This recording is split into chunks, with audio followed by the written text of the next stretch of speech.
you so much for tuning back into my channel where I love to talk about wealth, knowledge, love, and laughter. All right, so let's get into it. So today we're talking about why consistency matters. Yes, why consistency matters. So just to recap from last week, of course, the general topic is the power of consistency, right? But we're breaking down subtopics every week as we tackle this big topic.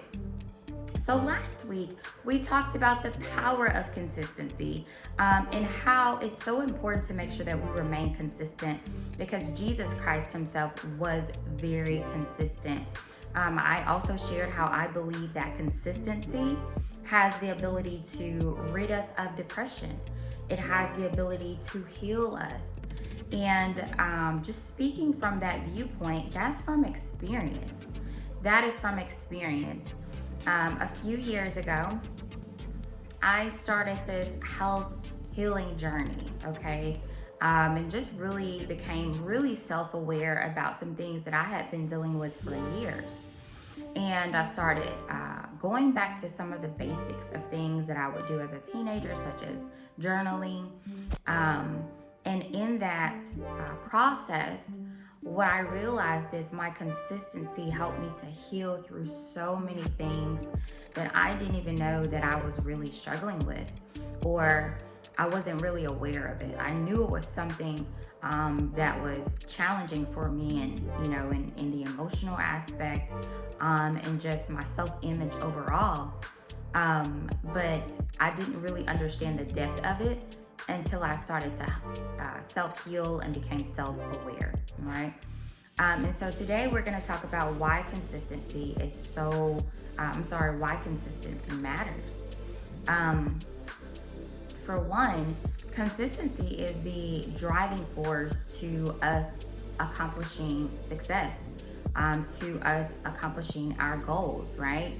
If we're not consistent in making the minor steps, doing things that we need to do every day to reach the big goal, we'll never actually get there. And so, we can have this vision of a goal, but if we're not waking up every day, being consistent and having a plan and things in place, it will be very hard to get there. And I've been there. I totally understand. And not to say that I'm perfect with this thing, right? It's a forever journey. That's one thing I'm learning on my journey of life in general, is that success, healing, is a forever journey. It's not like we do the work and we've arrived.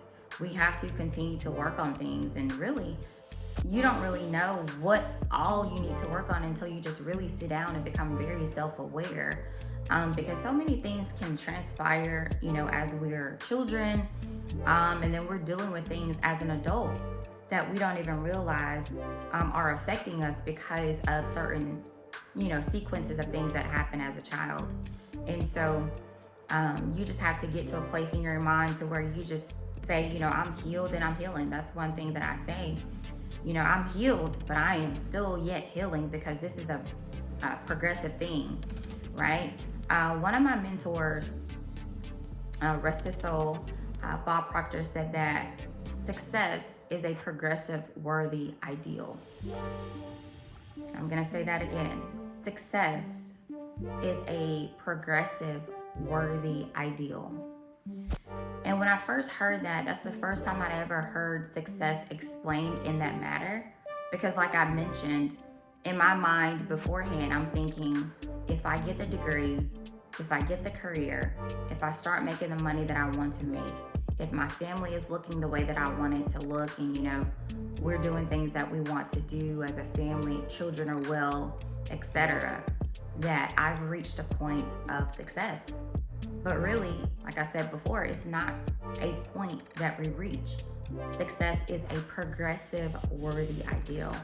So whatever your idea of success is for you, that's not, that's not to say that it's either good or bad to anyone else. It's whatever success is, the ideal of success is to you. You will continue to progress towards that. It's a progressive, worthy ideal, okay? And so in order to make the progress in obtaining the success, we have to be consistent. And that's why consistency matters so much. Even in our emotions, when we're working towards a goal, we have to be consistent in our emotions, because if we're constantly on the ride of a roller coaster, like I mentioned last week, it would be very difficult for us to achieve our goals. So it starts really in our mind first. It starts in the mind. We have to begin to become consistent in the mind, and with our emotions and self-control. And the reason why that matters is if we're not consistent up here first, it's going to be very hard, like I said, for us to achieve other things that we're trying to do, right? And so I want to challenge you today to begin to be consistent in your mind. Think about what you're thinking about. Be aware when you're angry, when you're upset, when you're yelling at your children, when you're, cutting off your spouse or your coworker or whoever that is. Be aware of those emotions and don't disregard them. Allow them to be there, but then also think about, why am I responding this way? Or why am I reacting this way? Because it's actually a reaction. Why am I reacting this way? What's going on in me? What's triggering me in this moment to make me lash out at my children or my husband or this coworker in this cubicle next to me, right? So we have to think about what we're thinking about and dig from inside. True change and consistency starts from the inside out. So we have to start working on those emotions from the inside out.